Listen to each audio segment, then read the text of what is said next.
Mariette here from LifeTalk. The gift that broke the spell is a story. It's a real story that I'd like to share with you today. And it gave me a very clear emotional insight. There was a woman, I call her Alina, who had been following my work for some time. She attended several of my programs, both paid and unpaid. She was warm, always kind, thoughtful, the type of person who brought small gifts on holidays or sent a sweet card just because. She told me often how much she admired what I was doing. She worked in a mid-level administrative role at a company not far from here, and she had been there for decades. I really appreciated her support. It felt loyal and it felt sincere.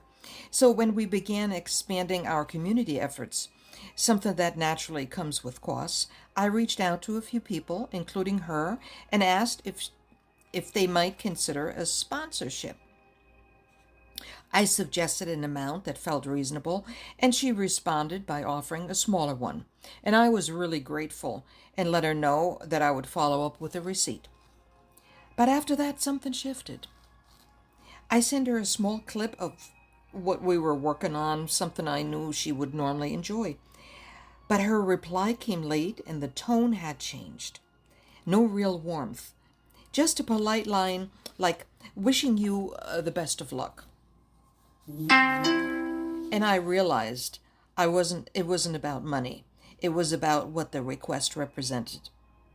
Alina had always related to me with a kind admiration, almost like a child admiring a strong figure. But the moment I asked her to engage in a way that required ownership, decision, and adult support, she quietly backed away.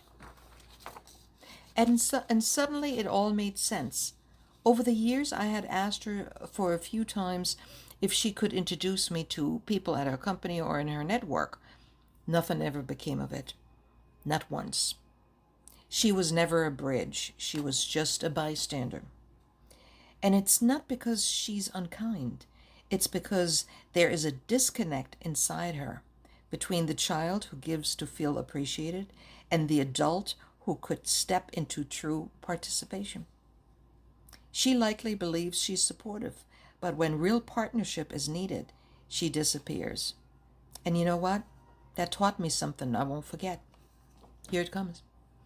Admiration isn't support. Gifts aren't commitment. And not everyone who cheers you on is ready to walk beside you. When people vanish after you ask them to rise, it doesn't mean you did something wrong. It might mean you finally asked something right. And when someone stops clapping from the sidelines because you invited them onto the field, it's not a loss. It's clear. Sometimes the most generous thing a person gives you is that final moment of honesty. Till next time, I'm Mariette.